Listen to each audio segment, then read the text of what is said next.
Hello and welcome to Gardening with Ben, the award-winning gardening podcast as voted for by the Grow Your Own magazine and by my followers and by my listeners.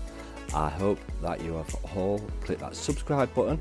If you're new to the podcast channel, please do click the subscribe button and then you get notified of all the new podcasts that get launched. And if you're not following me on Facebook, Instagram, YouTube and TikTok, make sure you look for Gardening with Ben and follow me on all my social medias. So sit back, relax, grab a brew and let's enjoy today's gardening podcast with Ben. Hello and welcome back to Gardening with Ben's podcast with your episode for today on Sunday. And first off, I just want to say a massive thank you for everybody that's listening to my podcasts. The amount of people listening at the moment, wow, thank you so much. I do set myself little goals on how many streams I want to get per day, and we've not quite got there yet, so make sure you still keep streaming these episodes each day and every day. And if you've not listened to any of the other episodes, make sure you go and have a listen to those. And also check out my second podcast channel called Gardening and Allotment Tips Podcast. Now that podcast, I'm sharing different tips and advice every single day, whereas this podcast we just generally talk about everything that's going off at the allotment and sharing my daily blog basically. So yeah, today we're going to be talking about weekend jobs, because obviously it's still the weekend.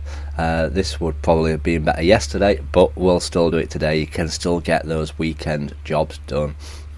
Now it's a good time of year to be going round and looking at your raspberry plants if you're growing raspberry plants, because what needs to be done is make sure that they're tied to some supports or to chicken wire or to fencing, stuff like that. That's one job that I did yesterday. I went round and I've tied them all up just so that they secure them and they don't fall over or bend over, because if they're near the ground, obviously mice and rats will come along and eat all the raspberries. So just go around and support them all and make sure they're well tied up and looking good, to be honest. But obviously the main job at the moment is looking at going round and making sure everything's kept well weeded. And if you do this on a weekly basis, it won't be as big a job as it would be, because if you keep on top of those weeds, then the weeds won't grow big and you won't have a major trauma trying to get them all out. And obviously the vegetables and the fruit plants need as much of the water and the nutrients from the rain and from you feeding them, so they don't want to be competing against the weeds.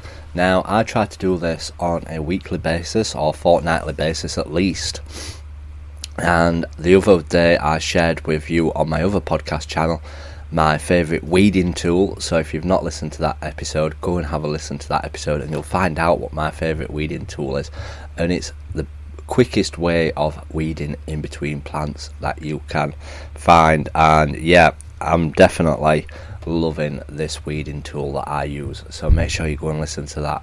And obviously you can't leave it in the comments, so you can't spoil it for anybody. But yes, make sure you go and have a listen to that podcast channel. And it's a case of keeping on track of things, making sure that everything is tied up and everything is secured. If you're growing like cucumbers, if you're growing tomato plants, just keep tying them to the supports or to the netting or to the fencing. Make sure that they do that on a regular basis and you'll keep up with everything. And the same goes for if you're growing tomato plants, taking out the side shoots. Go around every couple of days and just have a look and see if there's any popping through. Just try and keep up with that. The same goes for if you're growing flowers in the garden. Just go around deadheading.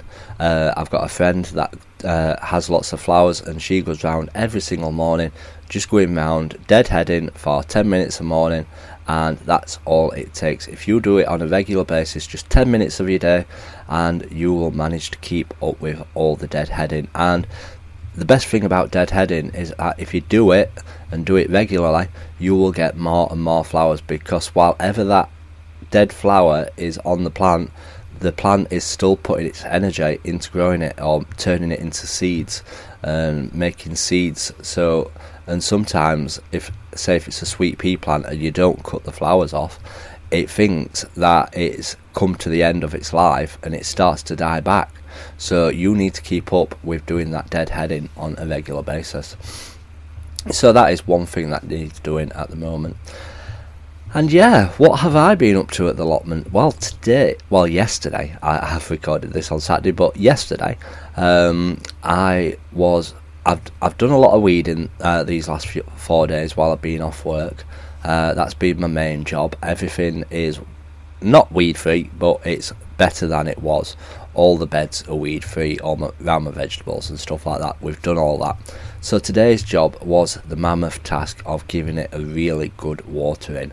We have had rain every so often and the ground is quite damp underneath, but I wanted to give the soil a really good soaking. So it took possibly a couple of hours to really give my allotment a really good soaking, because sometimes obviously when it rains and stuff like that, it just dries off the top and it doesn't soak in much if it doesn't rain much. So it's good to give your allotment a good soaking every so often. And obviously if you're on a water meter, that's not very good. Make sure you try and collect the water as much as possible in water butts, etc, etc. But obviously if you're not on a meter, and you can just use as much water as you want, really. And obviously we're on allotments, so we pay for the water. And yeah, just try and give it a really good drink of water every now and then. Even if you just try once a week to give it a really good soaking so that it goes into the soil, it will last for a few days and you don't have to worry about watering for the next few days. And that's one thing that I've done. And obviously I'm on night shifts now for 4 nights. I will be popping down to the allotment to water my melons and my cucumbers, what are growing inside, but I won't have to worry about giving the outside a really good watering, because it'll last 2 to 3 days now, 2 to 3, 4 days without any rain. So we've done that main job, and that's something that I really do hate doing. I really hate watering. It's a waste of time. Obviously it's not a waste of time because you're getting the fruit and vegetables from it, but it feels like a waste of time because you're just standing there with a hose pipe when you could be getting on and doing other stuff, planting or sowing some more seeds and stuff like that. So just go around and try and take a couple of hours just giving it a really good soaking, so that it's absolutely as much sodden as possible. That's what I've done. Obviously be careful around plants that are tender and stuff like that and that rot from water. You obviously don't want to give them too much water, but quite a few plants can take quite a bit of water and it'll soon soak in as well. So yeah, that has been my main job for today, and I've basically just been looking around and seeing any improvements that I can do over the next few days while I'm at work. I'll probably be going down for a couple of hours each afternoon when I wake up. There is some areas that I need to be weeding and getting that done and sorting that out, but by all means everything's looking pretty good. I have been looking at some areas where I'm going to get some more seeds in. I want to get some more beetroot seeds in if possible, and I want to try and get some more lettuce seeds in, because my other lettuce, what's growing now, that should be ready in a few weeks hopefully, and then obviously there'll be big gaps where they've been, so we need to fill them back up and get stuff back in. And obviously stuff like spring onions, you can just sow them in gaps and you'll get spring onions growing. You don't even have to separate them when they start growing, just let them grow in bunches or stuff like that. It doesn't matter how close they are together, they'll grow well, spring onions, and you can just squeeze them in anywhere, and they're perfect for just adding to a salad or just having a nibble on while you're watching the TV at night, Love Island or whatever people watch. That's not something I watch, by the way. But yeah, it's just a case of having a look around and seeing what bits and bobs you can do.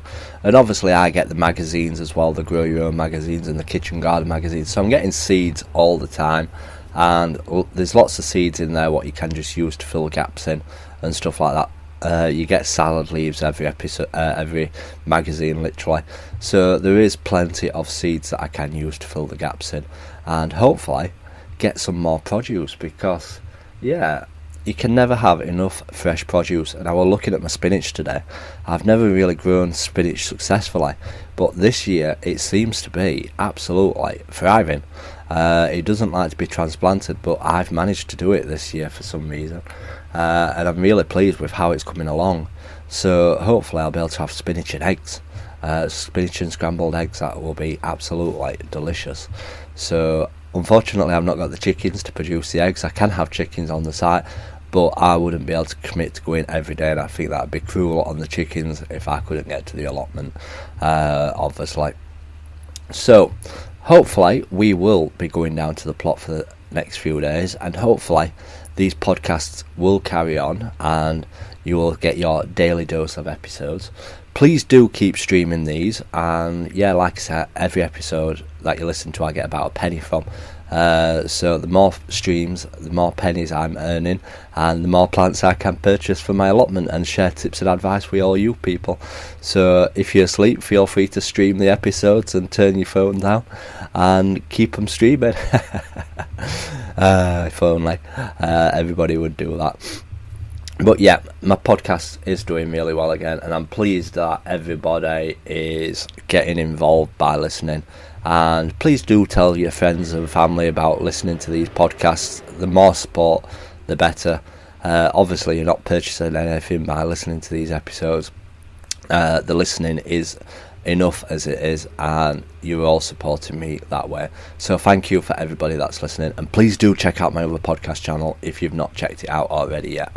So until next time, remember, keep smiling, keep gardening, and keep listening to Gardening with Ben's podcasts. Thank you for listening to today's Gardening with Ben's podcast. I hope that you've enjoyed it. If you haven't subscribed to this channel, please do click that subscribe button, and feel free to share it as well on your Instagram stories. All you have to do if you're listening on Spotify is click the share button, and you can share it straight to your Instagram story for all your followers to listen to, and help build my listeners up as well and get more people listening to it. Feel free to check out all my social medias: Facebook, Instagram, YouTube and TikTok. Yes, I'm on TikTok. Go check it out. Check out my dancing. Gardening with Ben. And check out the link as well in the description of this podcast, where you can check out my gardening t-shirt shop, where I sell funny t-shirts with all different funny logos and designs on. And feel free to support me by purchasing one, and all the money obviously goes back into my allotment, where I can share more gardening tips with you all. So until next time, remember, keep smiling, keep gardening, and keep listening to Gardening with Ben's podcast.